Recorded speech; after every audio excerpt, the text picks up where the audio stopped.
Jonas e Elvis, isso é um negócio que a gente tem que responder todo dia, né, Elvis? Todo dia tem alguém falando, imagina, o empresário só pensa em lucro, eles não estão nem aí. Os executivos só querem dinheiro. Né? Inclusive, ele tá com medo da cultura woke porque ele é branco e não vai ascender na Disney. Só que o prejuízo aferido pelas outras empresas ao tentarem copiar a tendência de mercado subsidiada é tão grande que essas empresas acabam não conseguindo competir. Lá é o ninho de cobras, lá é onde fica a barriga do monstro, né? São as grandes universidades americanas de elite. Esse é o Sweet Baby Link, entendeu? Aí, aqui, ó, a gente tá no mesmo cômodo, entendeu? Aí. É porque, como a gente tem dois estúdios, a gente tava tentando usar os dois estúdios, mas não deu. A gente tem 2 estúdios? Cara, é maravilhoso. Justificar, né? Justificar a grana gasta nos dois estúdios. É muita estrutura que o Brasil Paralelo gasta pagando todos nós, assim. Né? Não é, cara? Queria eu no Brasil Paralelo. Queria tanto, cara. O pessoal do Brasil Paralelo, dá um salve aí, tô brincando. Legal que o Jonas é que patrocina todo mundo e o Brasil Paralelo que recebe. Leva fama. Deixa o pessoal levar fama lá. Deixa o pessoal levar fama lá. Eu sei pra onde eu vou mandar o boleto, viu? Aqui, ó. O Max Keire falou no chat, meu marido tem 2 estúdios. Pode ficar sossegado aqui. Tá tranquilo. Ô, Elvis, você ia fazer uma pergunta para os meninos, Elvis, pois não? Eu ia fazer uma pergunta primeiro pro Bressan. Eu acho que se os meninos quiserem responder também. Eu queria saber da parte dele, que é um empresário bem-sucedido, qual a importância de entender a cultura woke? Porque muitas pessoas que falam sobre a cultura woke, principalmente pessoas mais recentes, influências mais recentes, pensam que as pessoas ricas não têm ideologia, pensam que o pessoal só quer dinheiro. Isso aí. E que... Nossa, olha, desculpa de entrar na tua pergunta, mas é porque Jonas e Elvis, isso é um negócio que a gente tem que responder todo dia, né, Elvis? Todo dia tem alguém falando, imagina, o empresário só pensa em lucro, eles não estão nem aí. Os executivos só querem dinheiro.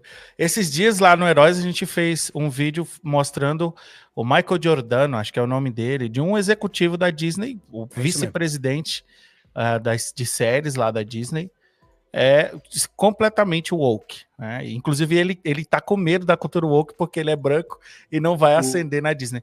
Então eu queria saber do Jonas o que te levou a despertar esse momento e qual a importância dos empresários, eu não digo nem se posicionarem, porque eu acho que eles já se posicionam.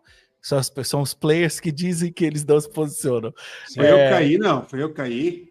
Oi? Não. Não. Será que eu caí? Tá tudo certo. Deu uma travadinha só na tua internet, professor, mas já estabilizou. Beleza. Já voltou. Então é mais ou menos isso. Qual o teu pensamento sobre isso? Sobre pessoas, empresários não têm ideologia, né? E você, como empresário que está escrevendo um livro para essa guerra cultural, qual a sua posição sobre isso? Bom, para começar, Elvis, olha só, eu sou empresário, né? Você não me vê patrocinando alguém que com a ideologia eu não concordo. Perfeito. Seria muito mais fácil até para ti se tu ir para esse lado, né, professor? Exatamente. Então, isso aí, o negócio é o seguinte, ó. Essa ideologia woke, né, que depois a gente vai tratar mais sobre isso, aquela coisa de estruturalismo, pós-estruturalismo, pós-modernismo e tal, esse negócio vem das universidades, das grandes universidades americanas, principalmente, tá? Lá é o ninho de cobras, lá é onde fica a barriga do monstro, né? São as grandes universidades americanas de elite. Lembre, são universidades de elite. Lembra que a cultura woke, ela se dissemina justamente por um pessoal de classe média alta, de classe rica, sabe? É esse pessoal que começa com a cultura woke, que divulga a cultura woke. Esse pessoal vai para as empresas, né? E alguém que é formado na Ivy League, né, dessas grandes universidades americanas, elas vão para grandes empresas, né? E são influenciadas pelo pensamento woke, e de lá elas disseminam essa ideologia, tá? Então, por aí a gente calma. Espera, eu gostei disso aí. Mas só porque você sabe que o meu QI é 83. É difícil a pessoa... O que o professor falou já respondeu tudo, mas é difícil entrar na cabeça das pessoas, professor. Não, mas Eu quero que você prossiga, Jonas, só para eu entender. A Pérola, o agente, ele é formado numa faculdade de elite, então ele recebe toda a instrução lá, e esse agente formado por ter uma formação elitizada, ele vai direto para uma grande empresa. Sim. Aí dali ele começa, né, o seu trabalho, digamos assim, que é muito além do que o cargo que ele foi ali para ocupar. Ele é um agente ideológico da coisa. E aí tem o seguinte, que eu acho que é a parte mais importante, tá? Essas grandes empresas, essas empresas multinacionais, essas big techs, né? Elas têm muito dinheiro, mas muito dinheiro. Elas chegam ao ponto de ter tanto dinheiro que elas não se preocupam mais com dinheiro. Tá? E aí entra no que o Elvis estava falando, inclusive. E tem gente que pensa erroneamente, né, que o capitalista, o grande capitalista, ele gosta do livre mercado, que é uma mentira. O grande capitalista, ele gosta de monopólio, né? E a gente conta uma história muito interessante sobre isso, por exemplo, sobre a Gillette, né? Que todo mundo, eu inclusive usei hoje a Gillette, tá? Eu fiz a barba hoje de manhã. Tá lindo, tá lindo.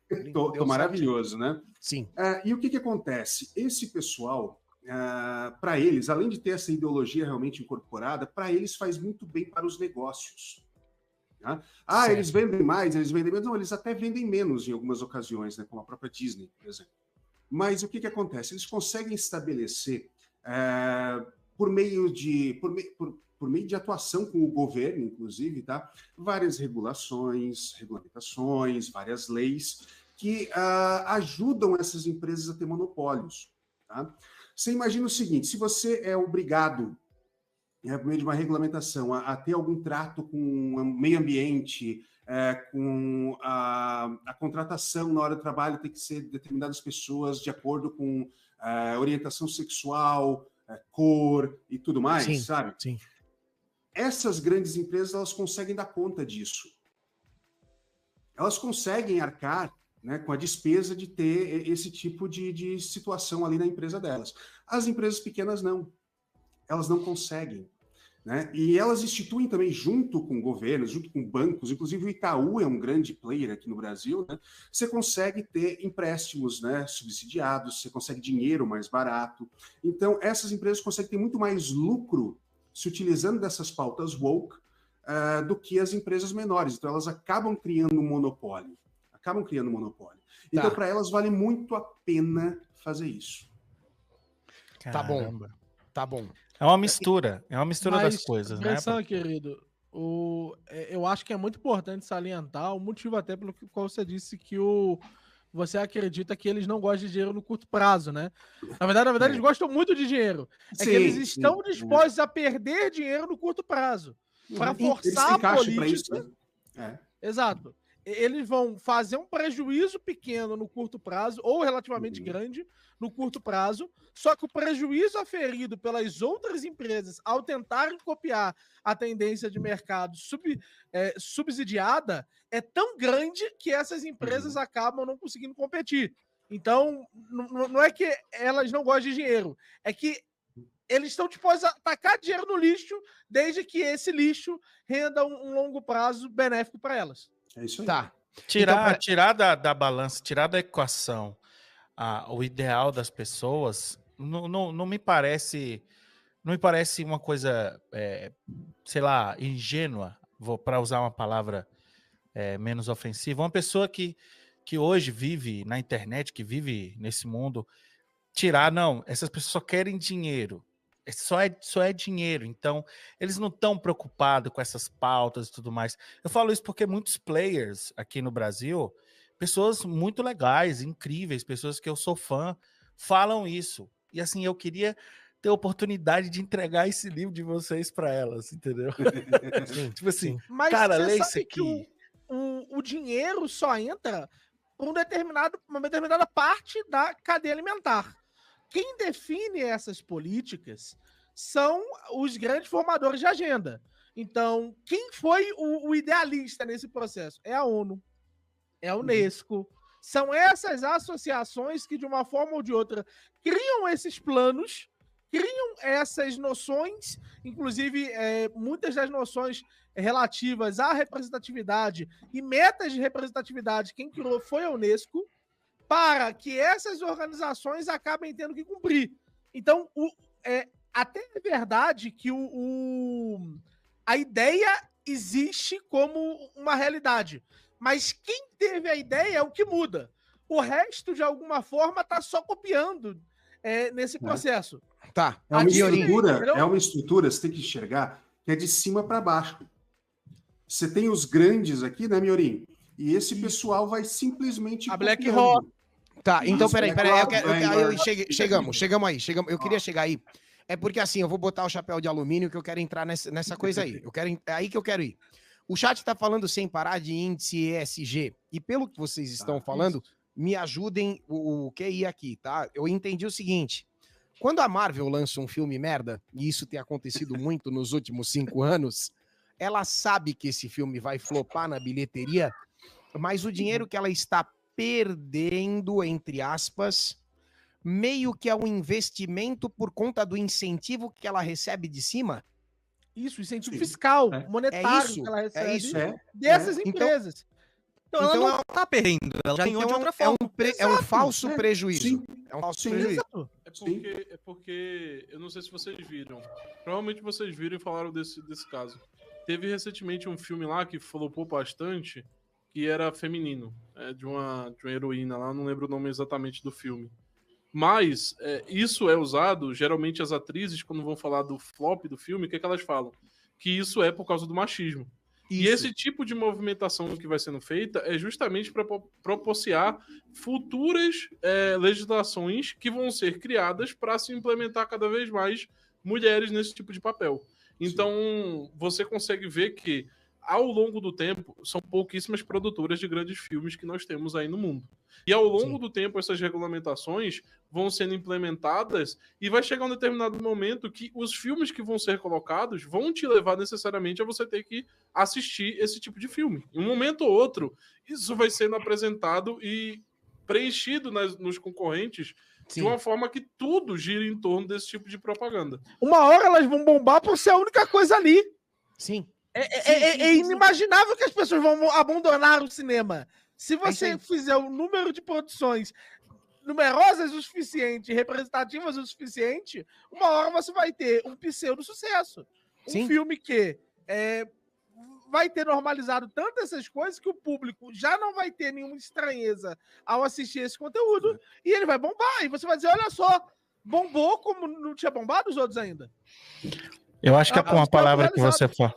Acho que uma palavra que você falou aí que é importante, que é a estranheza. Acredito que a ascensão de todos os nossos canais vem por conta da estranheza. A gente achava estranho os players, a galera aí falar de um filme que é visivelmente ruim e só falava bem por conta de uma questão ideológica. Então o público ficava meio assim, poxa, cara, esse cara tá falando isso, mas anteriormente, do mesmo tipo de produção, ele estava falando, ele estava criticando. Então eu acho que esse ponto que você está falando é importante, porque os nossos canais começaram a expor isso. Olha, isso aqui é lacração. Né? Isso aqui que é o wokeísmo, né? Isso aqui que é a nossa tradução aqui. Isso aqui é lacração. E aí passou-se muito tempo para definir o que é lacração. Sim. Mas, de maneira geral, lacração é quando o filme lacra, né? Mas, desculpa, é uma piada. Eu tive que fazer essa piada. É isso aí. Vamos incluir isso aí no livro, tá? Vamos incluir isso aí no livro. Mas eu acho que de certa forma, quando você vê um filme e acha ele estranho, não só pela questão técnica, é porque, de alguma maneira, a ideologia do filme te atingiu. E na maioria das vezes te atingiu de forma negativa. Então você achou estranho. Peraí, cara. O Elvis, o Elvis tá falando isso. Não era pra ser assim, né? Então, o Elvis está falando isso, eu acredito que porque tem muita gente que